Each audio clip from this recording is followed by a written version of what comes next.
সাম্প্রতিক সময়ে আমেরিকা ফুটবলের জাস্ট একটা সিদ্ধান্ত, তাতেই বাংলাদেশ জার্সিতে কুইন সুলিভানকে দেখার সম্ভাবনা আরও জোরালো হয়ে দাঁড়িয়েছে।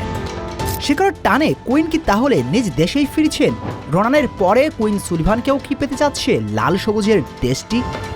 বাস্তবতা তো সেই দিকেই ইঙ্গিত দিচ্ছে, কারণ সর্বশেষ খবর অনুযায়ী কুইনকে বাংলাদেশ জার্সিতে দেখার সম্ভাবনা এখন দ্বিগুণ।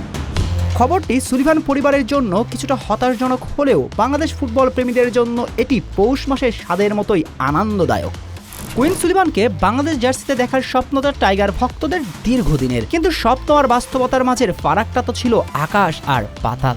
কারণ 21 বছর বয়সী এই মিডফিল্ডার ইতিমধ্যেই যুক্তরাষ্ট্র জাতীয় দলের হয়ে খেলে ফেলেছেন। যদিও যৎসামান্য আশার টিকে ছিল, তবে সেক্ষেত্রে তাকিয়ে থাকতে হতো ইউনাইটেড স্টেটস সকার ফেডারেশনের সিদ্ধান্তের ওপর। তারা যদি কুইনকে বিশ্বকাপ দলে না ডাকে তবে বাংলাদেশের হয়ে খেলার সম্ভাবনা বাড়বে। আর সর্বশেষ তথ্য বলছে যুক্তরাষ্ট্রের বিশ্বকাপ পরিকল্পনা থেকে বাদ পড়েছেন কুইন সুলিভান। আপাতত 40 জন ফুটবলারের তালিকাতেও নেই কুইনের নাম। আমেরিকা জাতীয় দলে অভিষেকের পর থেকে তিনি মাঠে নামার সুযোগ খুব একটা পাননি।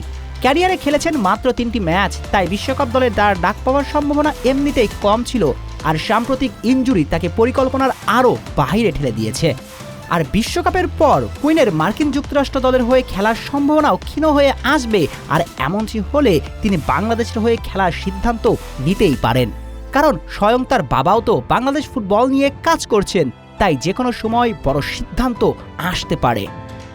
অবশ্য কুইন চাইলেই যে কাল থেকে লাল সবুজের জার্সি গায়ে মাঠে নামতে পারবেন ব্যাপারটা তা নয়, কারণ যেহেতু তিনি আমেরিকার হয়ে 3টি ম্যাচ ইতিমধ্যে খেলে ফেলেছেন, তাই ফিফার নিয়ম অনুযায়ী বাংলাদেশ জার্সিতে নামতে হলে তাকে অন্তত 3 বছর অপেক্ষা করতে হবে। এই সময়ের মধ্যে তিনি আমেরিকার হয়ে আর কোনো ম্যাচ খেলতে পারবেন না।